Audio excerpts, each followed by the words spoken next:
किष्किंधा की धरती पर राजा बाली का नाम गर्जना की तरह गूंजता था। उसके गले में झूलता वह दिव्य स्वर्णहार केवल आभूषण नहीं था, बल्कि अहंकार का प्रतीक बन चुका था। यह वही हार था जो उसे उसके पिता इंद्रदेव से प्राप्त हुआ था, जिसका वरदान था कि जो भी योद्धा बाली के सामने युद्ध करता, उसकी आधी शक्ति स्वतः बाली में समा जाती। इसी वरदान ने बाली को यह भ्रम दे दिया था कि वह अजेय है, अपराजेय है, और उससे बड़ा इस संसार में कोई नहीं। उसकी विशाल गदा के प्रहार से पर्वत कांप उठते थे। उसके क्रोध की ज्वाला से राक्षसों तक का हृदय दहल जाता था। जब लंका का राजा रावण अपने 10 सिरों के घमंड के साथ बाली को चुनौती देने आया, तो युद्ध आरंभ होने से पहले ही उसका अभिमान चकनाचूर हो गया।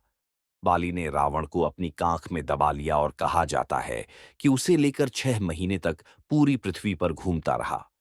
रावण पीड़ा से कराह उठा, उसकी शक्ति टूट गई और अंततः उसे क्षमा मांगनी पड़ी।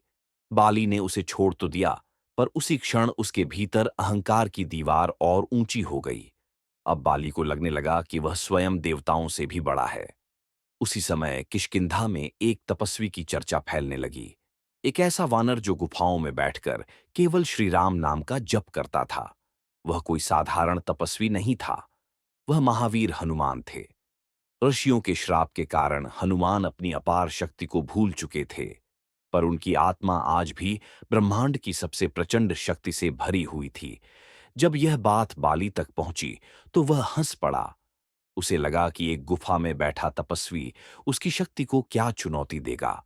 अहंकार में डूबा बाली स्वयं हनुमान को युद्ध के लिए ललकारने निकल पड़ा। मार्ग में जामवंत ने उसे चेताया कि वह अपनी शक्ति का मूल्य भूल रहा है। हनुमान के सामने उसका स्वर्णहार भी कुछ नहीं है। लेकिन अहंकार से अंधा बाली किसी की बात सुनने को तैयार नहीं था। वह पर्वतों को उखाड़ता, वृक्षों को फेंकता और गर्जना करता हुआ हनुमान की गुफा तक पहुंचा। उसने ललकारते हुए कहा कि यदि उस तपस्वी में थोड़ा भी बल है, तो सामने आकर दिखाए। हनुमान शांत भाव से बाहर आए। उनके मुख पर न क्रोध था, न गर्व, केवल करुणा और धर्म का तेज था। उन्होंने युद्ध स्वीकार किया, लेकिन उसी क्षण ब्रह्मा जी प्रकट हुए और चेताया कि हनुमान केवल अपनी शक्ति का 10वां हिस्सा ही प्रयोग करें, क्योंकि पूर्ण शक्ति से बाली का अस्तित्व ही मिट जाएगा। हनुमान ने आज्ञा का पालन किया। जैसे ही उन्होंने युद्ध भूमि में कदम रखा, उनकी शक्ति का मात्र 5% अंश बाली के शरीर में प्रवेश करने लगा।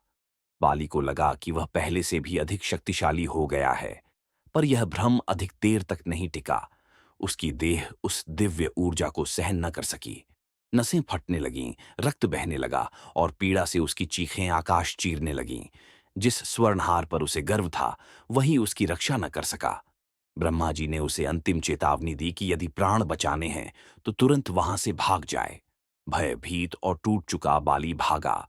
जब उसे होश आया, तो उसका सारा अहंकार चूर चूर हो चुका था। कांपते हुए वह हनुमान के चरणों में गिर पड़ा और अश्रुओं के साथ क्षमा मांगने लगा। उस क्षण उसे समझ में आ गया कि सच्ची शक्ति गदा हार या वरदान में नहीं होती, बल्कि विनम्रता, धर्म और संयम में होती है। हनुमान ने करुणा से उसे उठाया।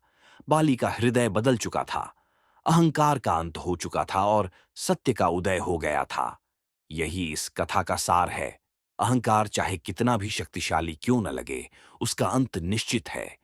और सच्ची शक्ति वही है जो विनम्र होकर धर्म के मार्ग पर चलती है।